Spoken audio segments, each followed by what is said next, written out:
В самом центре Чикаго расположен 27-этажный небоскреб-тюрьма. В здании содержится 700 заключенных, мужчины и женщины. Сегодня пойдет речь о том, как и почему решили построить такой исправительный центр.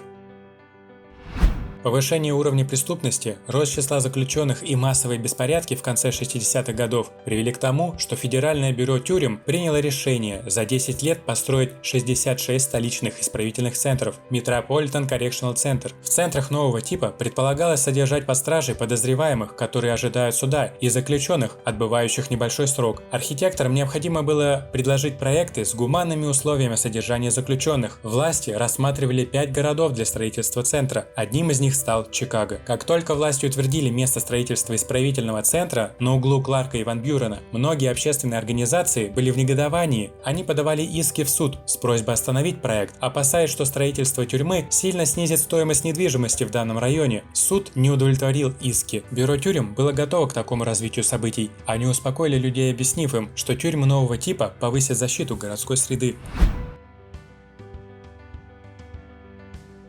В качестве архитектора власти выбрали Гарри Виза, который сделал проект в лучших традициях модернизма. Визу нравилось использовать простые геометрические формы, поэтому план башни имеет вид прямоугольного треугольника. Ограничения по площади и месторасположение здания подтолкнули архитектора к созданию многоэтажной тюрьмы. Когда архитектурно-художественный замысел архитектора был четко сформулирован на бумаге, в 1971 году началась стадия реализации. В качестве строительного материала выбрали монолитный бетон. Строительство двигалось поэтапно. Вначале заложили фундамент и возвели подвальный этаж. После того, как построили первые 4 этажа, начали появляться первые очертания самого небоскреба. Следует отметить, что рядом со зданием параллельно возводили многоуровневую парковку на 850 машиномест для служебных автомобилей. Между собой здания были соединены переходом. Открытие небоскреба состоялось в 1975 году. Доступ в здание обеспечен с 2 сторон. Рядом с главным входом сделана площадь с зелеными насаждениями. На первом этаже располагается лобби с операторным центром. На этажах с 13 по 26 находятся помещения для заключенных. На 27 этаже сделана открытая площадка для прогулок. Каждый блок состоит из 2 этажей с расположенными по периметру камерами. В центре находится общая зона и пульт управления, откуда сотрудник охраны может следить за всеми заключенными. Можно предположить, что размер каждой камеры был равен 6 квадратным метрам. Изначально дизайн был сделан таким образом, чтобы заключенные чувствовали себя максимально комфортно. За основу были взяты каюты парусных судов. В камере находились односпальная кровать с ящиками для хранения вещей, письменный стол и стул. Вся мебель была встроенной и сделана из дерева. Также был напольный ковер для подавления эха. Ярко-красный и бело-голубой цвета создавали яркую цветовую гамму, что было несвойственным для исправительных учреждений. Есть предположение, что изначально небоскреб был рассчитан на 440 заключенных, но в 1980 году количество заключенных решили увеличить, разместив в каждой камере по 2 человека. Всю мебель в камерах поменяли на металлическую, койки сделали двухъярусными, и цветовая гамма стала серо-металлической. Окна имеют прямоугольную вытянутую форму от пола до потолка. Скошенные края оконных проемов, которые можно увидеть на фасаде, позволяют обеспечить максимальное проникновение и естественное освещение в камеру. Размеры оконных проемов составляют около 13 см в ширину и 200 см в высоту. Это максимально допустимая ширина окон в учреждениях данного типа. Стекла матовые. Изначально здание было серым, и на стенах были видны следы от опалубки, но после ремонта в 2006 году здание покрасили в светло-песочный цвет, что для многих жителей Чикаго стало неожиданностью. Светлый цвет придал исправительному центру визуальную легкость. Если человек посмотрит на него с острого угла, то форма визуально уменьшает общую массу здания. Кстати, еще один факт, относящийся к форме здания – это хорошая просматриваемость фасадных плоскостей с разных ракурсов.